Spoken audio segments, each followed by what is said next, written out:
talking as a year-round resident of the Sullivan County Catskills, and I guess the same rule would apply wherever people go on vacation, whether it's Deal, New Jersey, or other places, perhaps all over the country and all over the world. And I want to tell a story. So in Kerhonkson, there's a little shul, used to be an Orthodox shul, it's not anymore. But at the time, Satmarov opened up a girls' camp in Kerhonkson, not even within walking distance of the shul. And the Satmarov, understanding what it means to be a Rav of a town, had his Gabbai, Rabbi Yosel Ashkenazi,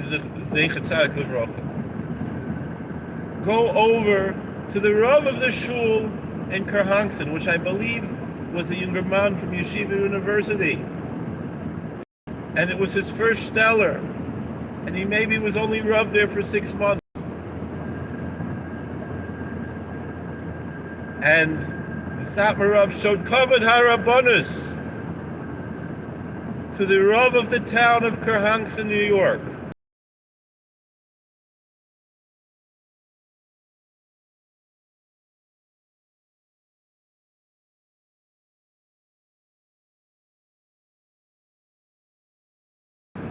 To ask Rishus from the Marda Asra, the chief rabbi of the town, do we have permission to have our own minyan at the camp? It's the girls' camp, but there's men there who are with their wives, who are teaching there, whatever it is.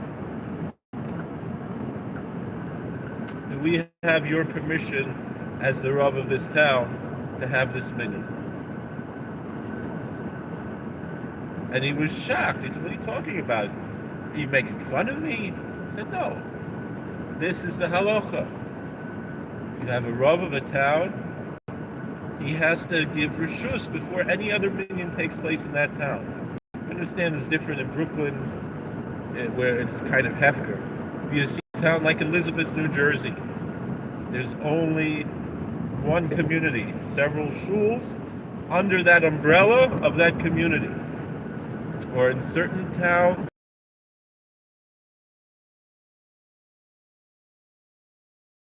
chief rabbi, one Rav of the town. And everything was under that jurisdiction of the Marda Asra of the town. And generally speaking, when you have a town where there is only that one Rav, particularly if he had a Haftorah, B'Shiva Tuvei Ya'ir, that he had some kind of an installation ceremony, and there was at least 7 of the communal lay leaders there present at this event where he was made the Rav. He is the Rav of the town, and nobody has reshus al pi halacha to have their own minyan in the town without the Marda Asra of the town, who's a Rav of the shul, to declare whether or not it could be they could have another minyan in the town. And even if there is permission to have another minyan in a summer community that has a year-round shul of some sort, even if they might not always have a minyan in that year-round shul. And certainly to come up off-season when they are struggling for minyan and to make your own minyan, that I would say is usher. That if it's off-season and you're within walking distance of that town shul, even if it takes 40 minutes to walk, and you're going to go make a separate minyan, now you might not be chayev to go walk to that minyan, right? But to go make a separate minyan, you're only chayev with kadei hiluch mil, and there's a disagreement what's kadei hiluch mil. I would say for this halacha, you should err on the side of being machmir and say it's about, even though usually we say kadei hiluch mil is 18 minutes, I would say there are opinions that it's 26 minutes or maybe even more. I would err on that side to say if it's 26 minutes or so to travel. And again, that goes on each person. Some people walk slower and so forth. That is, but to make a separate minyan without the reshus of the Rav, that's in the town V'chol Glilos. That has nothing to do with Kedei Hiluch Mil. Like we see in this case where the Satmar Rav asked reshus from a younger man who was a Rav in Kerhanksid, and it was much more than Kedei Hiluch Mil, but he could not have that minyan without the reshus of the Mar Asra. So off-season in these vacation areas, there's a year-round shul that's struggling, and you, because you're lazy, you're going to go make your own minyan. That is Asr al pi halacha. You have to have reshus from the Rav before you do such a thing. And if he says no, it's no.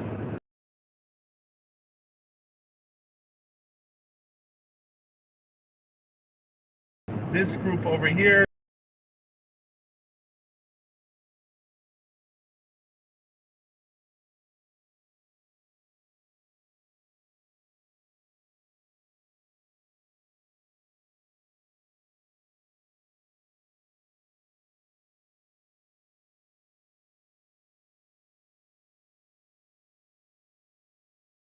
right, we're giving you reshus. You should understand, nonetheless, that the Shtut Tzruv, the Marda Asra, the Rav of the town, Avad Varam. He is the Marda Asra of the town, and even if it's a bigger gadol who comes to visit that town and spend the summer there, whatever it is, could be the Rosh Kol B'nai Agola, who happens to be visiting that town. The Marda Asra of the town is the halachic decider of that town when it comes to issue like this. It's not Hefker, and you can't go to the Rosh Hashiva of the Mir and ask him about such an issue. That's none of his business. That's only the Rosh Hashiva of the Mir. When you're asking he cannot go and say, yeah, you're allowed to go and make your own minyan, and most likely the person is lying to that Rosh Hashiva. You have to ask the Rav of the town. That's how the halacha works. But what I'm talking about, see, even in the summer, if you have an opportunity to daven in the year-round shul, or you're going to just, out of convenience, daven in your bungalow colony, it's a bigger mitzvah to daven in the year-round shul than to daven in your bungalow colony. It's more lechatchila to be in a year-round shul, where there's the Rav, there's the Mar Asra, because the truth of the matter is, most likely, the Rav doesn't have belev shalom, even that he's so happy that these other minyanim are there and taking away from him. So it's more lechatchila that you daven in the year-round shul. That's I don't know why it says waiting for a guest. I didn't mean to say waiting for a guest. We're not having a guest here anyway, but that's the point that I feel is so important. And it's not only a Hasidic Zach. Ramosha Feinstein did the same thing in Ellenville. He asked, was it Belzer Yid was the Rav there? Trying to remember his name now.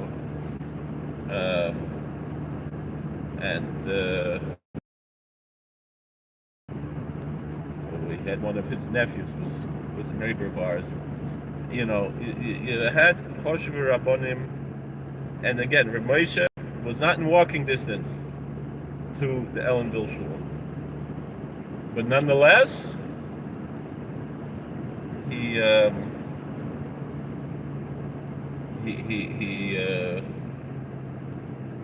asked reshus from. I'm trying to remember his name now. It was a very choshev Rav who was there in Ellenville. And the same thing again. Now, if you're going to a place where there is no shul, there is no Rav, then it's different. But if you're going to a place where there's a town shul or there's a year-round shul, especially there's only one and they're struggling, you've got to show covered harabonis. It's really what covered the Torah, a major aspect of covered the Torah, and you can't just be hefker. You have to understand that a small town in the Catskills is not Borough Park, it's not Flatbush, it's not Kew Gardens Hills. It's different, and so you have to do things the right way and not just do whatever you want out of convenience. It's better to daven b'yechidus. I'll tell you even more. So the Baba V'Rav Zchus Yigalenu, when he came up in the winter, in the summer, right, he had of course his own minion in the bungalow colony. When he came up in the winter to our town, to White Lake, he would walk 40 minutes. It would have been very easy for the Baba V'Rav to bring a minion with him to White Lake when he wanted to come up, Parshas Noach, whatever, Parshas Bereshis, when he wanted to get away from the city in the winter. And a few times when he would come up. And he didn't. He davened b'yechidus Friday night, whatever, 2 or 3 guys that came with him, and then he walked. I'm sure it was, even for a young person, it's a good 40-minute walk from Kurt's bungalow colony to White Lake Shul, and yet he walked. And that should be an example for all of us. If you're not better than the Baba V'Rav. If you can't walk to shul, you daven b'yechidus. Doesn't matter if there's 10 people around you who want to daven with you. You're not allowed to do it without reshus from the Rav. And if you get reshus, it's not a blanket reshus. I'm here there. Thank you for watching. God bless. Please like, share, and subscribe. Comment. We'll see you later. How do I turn this off with this thing? All right, that one. All right.